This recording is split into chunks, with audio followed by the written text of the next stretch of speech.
They're trying to make sure Durk gotta die for the streets. That's what it's looking like. He's gonna have to take the life imprisonment for all the rats he used to rock with to walk out of jail.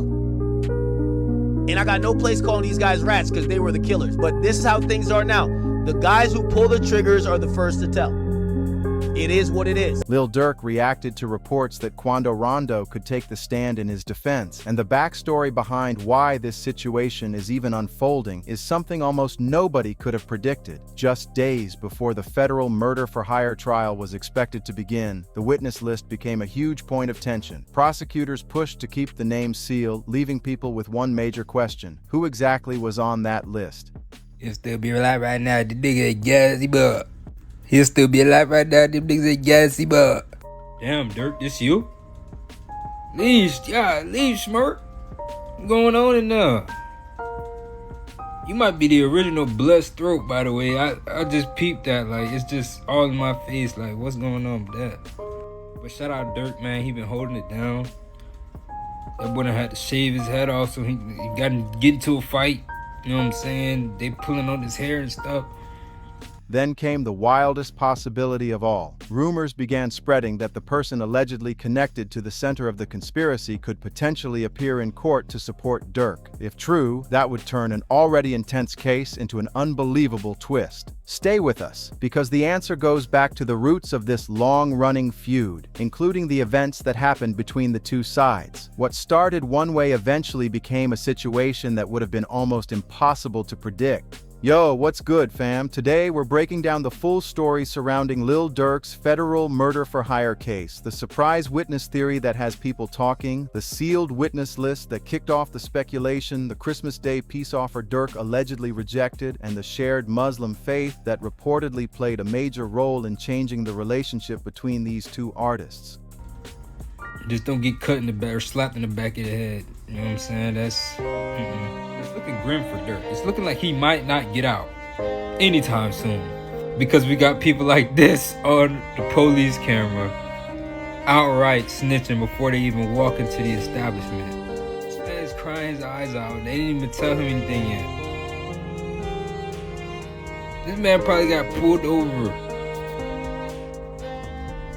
They ain't even tell him nothing. He's already crying. I'll tell y'all about a murder. I'll tell y'all about it. Stop it, buddy.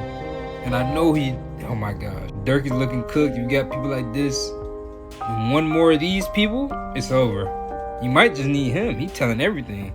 Free Schmergio. Let's get into it. Now, before we dive deeper into the courtroom drama, let's keep the facts clear about what this case involves. Lil Durk, whose real name is Durk Devontae Banks, is one of the biggest names in modern hip-hop. In 2024, he won a Grammy for Best Melodic Rap Performance for All My Life with J. Cole. He also built Only the Family into a major Chicago-based collective, and on October 24, 2024, federal authorities arrested him in South Florida as he was allegedly preparing to leave the country, with reports saying he was stopped at an airport while traveling toward Italy. He has remained in federal custody since then. Federal prosecutors allege that Durk orchestrated a murder-for-hire conspiracy targeting rapper Quando Rondo, whose real name is Taekwon Terrell Bowman. According to the government, that alleged plan led to the August 19, 2022 shooting near a gas station by the Beverly Center in Los Angeles. The attack killed Saviera Robinson, known as Lul Pab, who was Quando Rondo's cousin and close associate.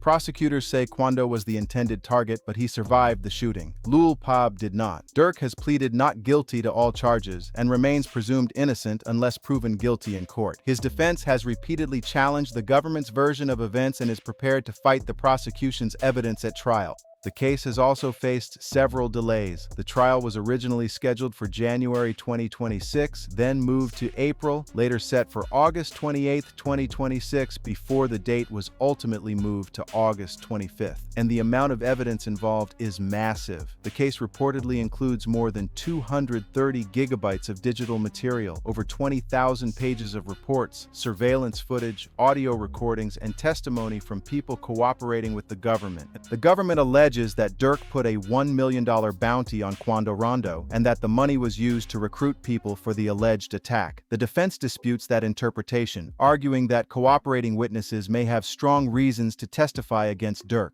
His attorneys have also pushed back against the use of rap lyrics and music videos, arguing that artistic expression should not automatically be treated as a confession. Now, this is where the surprise witness story really starts getting interesting. During a pre-trial hearing, the biggest shock reportedly did not come from the defense. It came from the prosecution. Federal prosecutors revealed that they had prepared a witness list containing roughly 35 people who could testify against Lil Durk, with around 20 described as especially important to the government's case. Judge Michael W. Fitzgerald's reaction to the size of that list became another major talking point. The number of witnesses alone was striking, but the situation became even more intense because prosecutors said some cooperating witnesses were directly connected to the alleged conspiracy. Then the government made an urgent request to keep certain witness names sealed, citing safety concerns. That combination of a huge witness list, cooperating witnesses, and sealed names created a serious layer of mystery around the trial. Suddenly, one question became impossible to ignore. Who exactly was the government preparing to put on the stand, and could someone connected to the alleged target somehow become part of the courtroom story?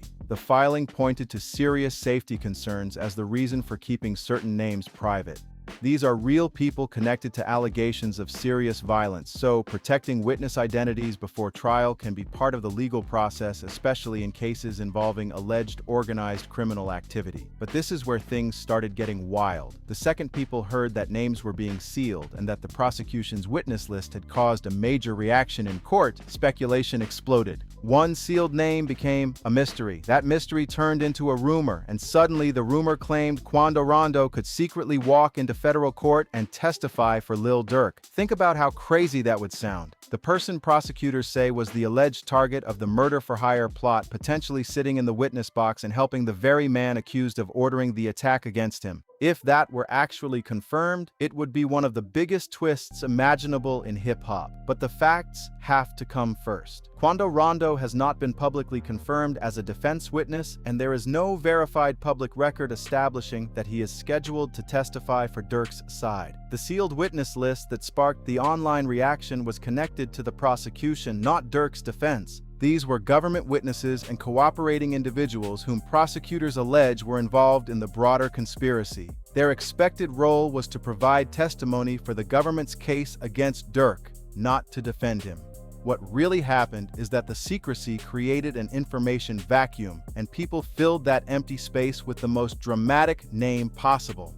That name was Quando Rondo because of the history between the people involved. But a rumor built around a sealed witness list is not proof that Quando Rondo is actually going to appear in court for Durk. Those are two completely different things. Still, there's a bigger reason people even found the idea believable. The question of why Quando could ever have a reason to support Durk goes far beyond one viral rumor. It connects to real events, long-standing relationships, and the tragedy that changed everything. King Von was born Davon Bennett. He was a Chicago rapper, a member of Only the Family, one of Lil Durk's closest associates, and one of the city's most talked about young storytellers. His Crazy Story series became a major part of late 2010 street rap, and his storytelling style made listeners feel like they were right there inside the moment. Whether he was describing conflict, relationships, or life on the block, Von had a way of making every story feel personal. His rise was closely connected to Durk, and that relationship would become a major part of the chain of events surrounding everything that happened later.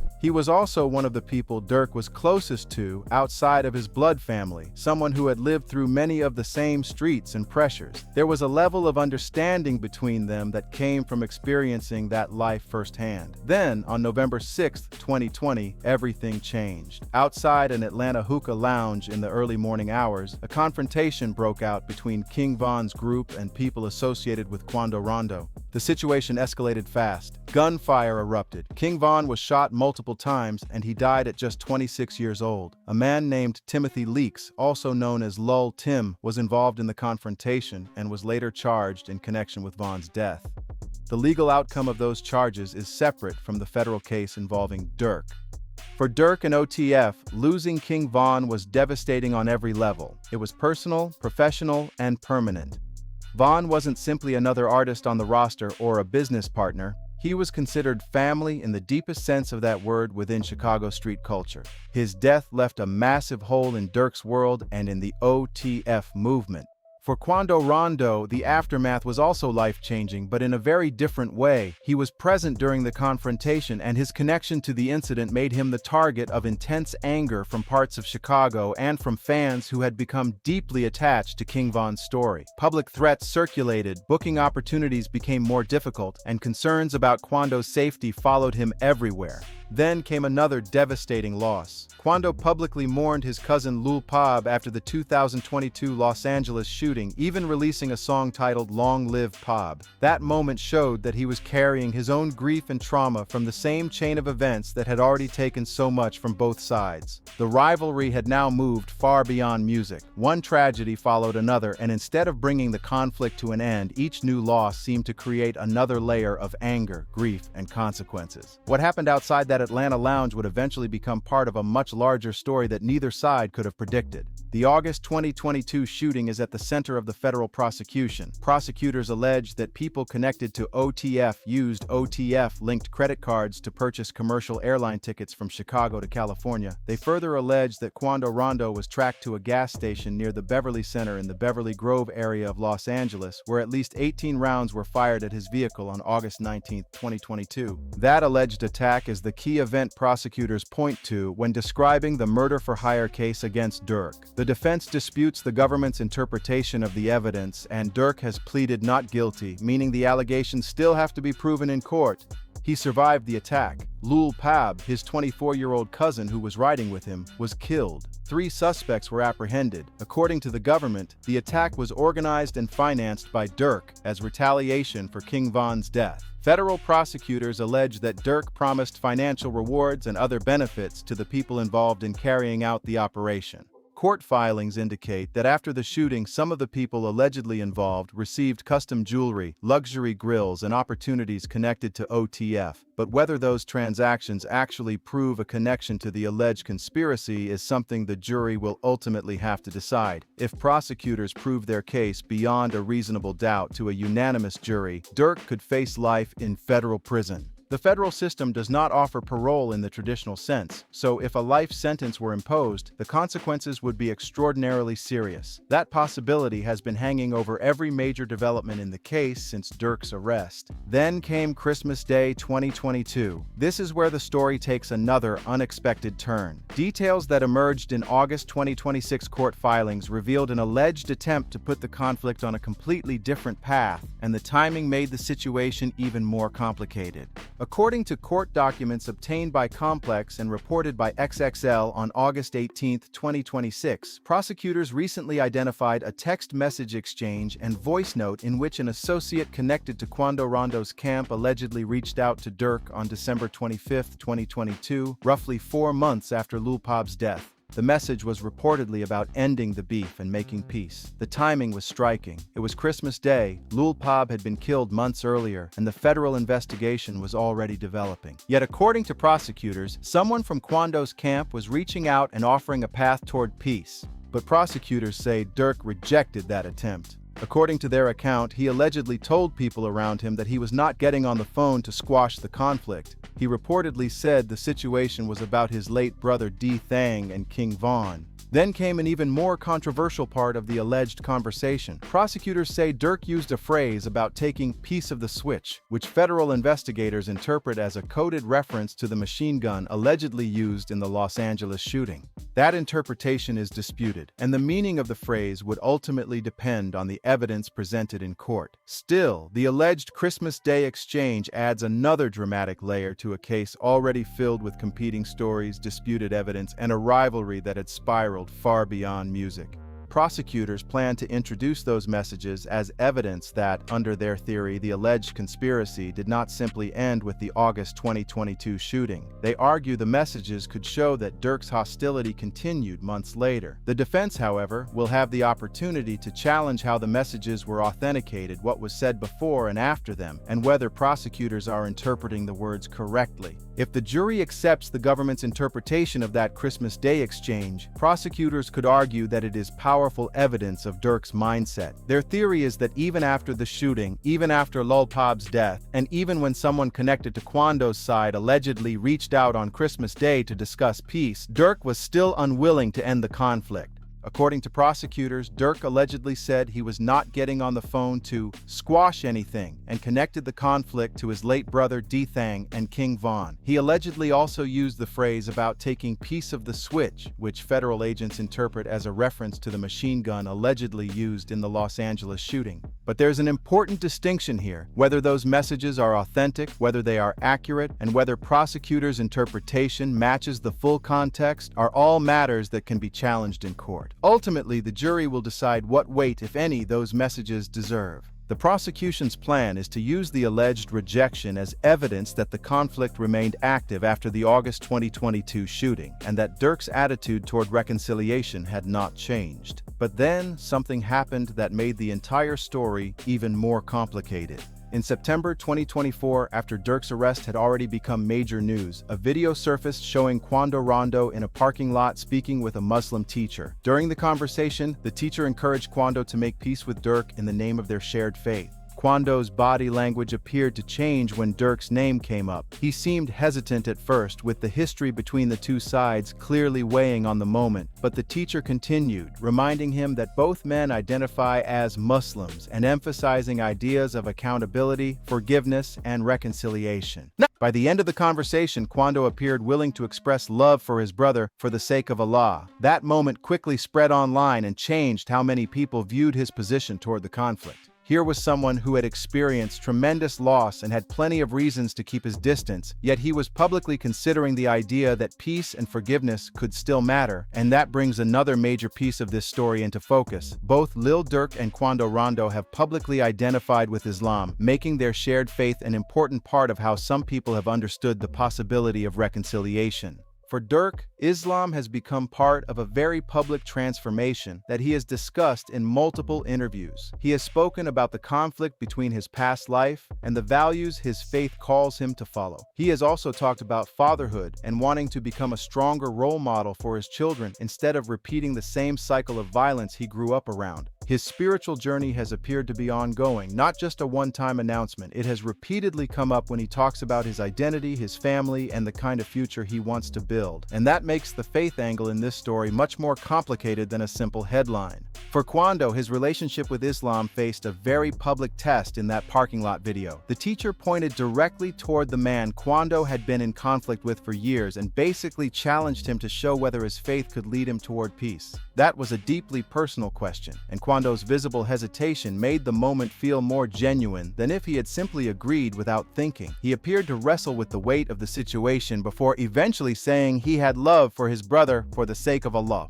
There's also another Muslim community figure connected to this story. Ray Lowe, an Atlanta rapper and practicing Muslim who has spoken publicly about the Durk and Quando situation from a religious perspective. And Ray Lowe has said his faith prevented him from choosing a side in the conflict. His position was that regardless of who had been hurt or killed, his religion called on him to encourage peace. He also referenced teachings associated with the Prophet Muhammad and the importance of remembering death, arguing that continuing a conflict that had already caused so much loss made little sense from a spiritual perspective. Then Quando appeared to respond through his own music. Shortly after Durk was taken into federal custody in October 2024, Quando released a song called Life Goes On, along with a public message suggesting that it was time to leave the past behind. That was not a legal statement, and it was not an official peace agreement, but the change in tone was noticeable. For people watching the situation closely, it looked like another sign that Quando's public attitude toward the long-running conflict had shifted. And that's what gave the witness rumor its emotional foundation. It wasn't completely pulled out of nowhere. People were connecting several real public developments. Quando had shown signs of being open to peace, Durk was facing an extremely serious federal case, and both men had publicly discussed their Muslim faith while dealing with enormous personal loss. Put all of those pieces together, and the idea of Quando supporting Durk may have seemed less impossible to some people than it would have back in 2021 or 2022. But there's still a huge difference between a possibility people can imagine and something that has actually been confirmed in court. But in a federal courtroom, the difference between an emotional possibility and a legal reality matters enormously. Even if Quando Rondo were to testify for Durk, that would not automatically mean his testimony helps the defense. Any defense witness still has to provide testimony that is relevant, admissible, and useful to the specific arguments being made in court. And if Quando did take the stand, prosecutors would have the right to cross-examine him aggressively. His statements could be challenged, compared with other evidence, and examined against the government's entire case. Even if Quando created doubt about one part of the prosecution's theory, the defense would still have to deal with cooperating witnesses, digital records, travel records, financial evidence, and music-related evidence. One witness, no matter how shocking or unexpected, does not decide a federal case by themselves. The jury has to consider the entire body of evidence before reaching a verdict. Judge Michael W. Fitzgerald has also shaped the trial through several pre-trial rulings. He allowed the Piss Me Off music video and lyrics to be used as evidence, agreeing with prosecutors that the material could be relevant to their claims about Durk's alleged motive and intent following King Von's death. The song includes lyrics about not being able to be happy until retaliation happens, and prosecutors argue those words support their theory about Durk's alleged intentions. The video was made in 2021, and one cooperating witness expected to testify was reportedly present during the filming and could explain what the video allegedly meant in context. The defense strongly disputes that interpretation. Durk's attorneys argue that rap is artistic expression and that treating lyrics as literal statements of criminal intent can completely ignore how the genre works. That argument will ultimately be presented to the jury, which will decide how much weight to give the music evidence. Judge Fitzgerald also rejected requests from co-defendants to have their cases separated from Durk's. The judge ruled that defendants accused of participating in the same alleged conspiracy should generally be tried together. At the same time, he previously separated newly added racketeering-related charges from this proceeding, keeping the August trial focused on the murder-for-hire allegations. The three defendants scheduled to proceed together are Durk Banks, DeAndre Wilson, and David Lindsay. The jury is expected to hear 5 counts: conspiracy to commit stalking, stalking of Quando Rondo, stalking resulting in the death of Lil Pab, conspiracy to commit murder for hire, and murder for hire itself. The racketeering allegations were separated and are set for a different proceeding. For Durk, the stakes could hardly be higher. If he were convicted of the most serious charges, he could face a potential life sentence in federal prison. Federal prisons do not offer traditional parole. A life sentence means exactly what it says, which is why the stakes in this case could not be higher. But now let's talk about what happens next. The federal trial is where this story will ultimately be tested. Viral clips, surprise witness theories, social media rumors, and talk about reconciliation do not decide a federal criminal case. Evidence, cross-examination, jury instructions, and the government's burden of proving guilt beyond a reasonable doubt are what matter in that courtroom. The government has cooperating witnesses it says can provide major testimony. Prosecutors allege these individuals had direct connections to the conspiracy and have agreed to testify while dealing with their own legal situations. That gives the defense an important area to attack. Durk's attorneys are expected to challenge the credibility of those witnesses, along with every exhibit, statement, recording, and interpretation the government puts before the jury. A cooperating witness who may benefit from testifying can face intense scrutiny on the stand, and the defense will have the opportunity to question exactly what those witnesses were promised, what they remember, and whether their stories are consistent. Then there's the music evidence. The Piss Me Off lyrics and video will be presented to the jury, with prosecutors arguing that the material helps establish motive and intent. The defense will argue that it's art, not a confession. That battle over how rap lyrics should be understood could become one of the most closely watched parts of the trial. The alleged text messages and voice notes will face their own questions. The defense can challenge their authenticity, context, and meaning. Travel records will also be examined, with prosecutors arguing they show organized planning, while the defense can challenge whether those movements actually prove what the government says they prove. And then, after all the arguments, evidence, and testimony, the decision will rest with a jury in a federal courthouse in Los Angeles. 12 people who did not personally live through this history will have to decide whether the government has proven its case beyond a reasonable doubt. That's the process, and that's what ultimately matters. But the Quando Rondo surprise witness theory reveals something bigger than what may or may not happen inside that courtroom. It shows just how dramatically the public story surrounding this rivalry has changed since 2020. 6 years ago, the idea of Quando and Durk moving toward peace would have sounded almost impossible to many people watching the situation. Now, both men have publicly identified with Islam, and both have shown signs of moving away from the conflict. There was an alleged peace offering in the court record, even though prosecutors say it was rejected. There was Quando's conversation with a Muslim teacher. There was his public message and music suggesting it was time to leave the past behind. And there was the fact that someone from his side allegedly reached out to Durk on Christmas Day 2022 in the first place. None of that changes the legal case, but emotionally, it changes the story. These weren't just internet theories pulled from thin air. They came from real public events that made people wonder whether two men connected by years of tragedy could eventually choose a different path. And that's the question this entire story ultimately leaves hanging. What happens if both men make it through everything ahead of them and eventually get the chance to put this conflict down for good? King Von's legacy does not require the continuation of a cycle that has already caused so much pain. Lil Pab's family did not ask for the violence that took him. These deaths brought grief, criminal charges, incarceration, and even more loss. They didn't somehow balance the scales. Whether Durk is convicted or acquitted, this case has already taken years of his life while his children have had to grow up with their father in federal custody. And whatever direction Quando chooses for his future, he has also spent years living under the shadow of a rivalry that changed his life forever. Both men still have a future ahead of them, and what they do with it matters. Whether peace ever becomes real, whether it comes before or after the trial, and whether it can survive everything connected to King Von's death, Lil Pab's death, and this federal prosecution is something only time will reveal. King Von is gone, Lil Pab is gone, Durk remains in federal custody, and Quando has spent years dealing with the consequences surrounding this rivalry. The idea that revenge could somehow settle the score has already produced more tragedy than anyone should have to endure. So maybe the biggest question isn't whether Quando Rondo walks into that courtroom. Maybe it's whether one day both men can look at everything they've lost and decide that what they still have is worth protecting. Now I want to hear from you. Do you think Quando would ever actually testify for Durk? And after everything that's happened, do you think these two could ever find real peace?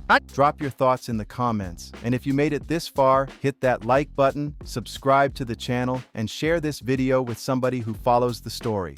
Stay tuned because this case is far from simple and the next chapter could change everything.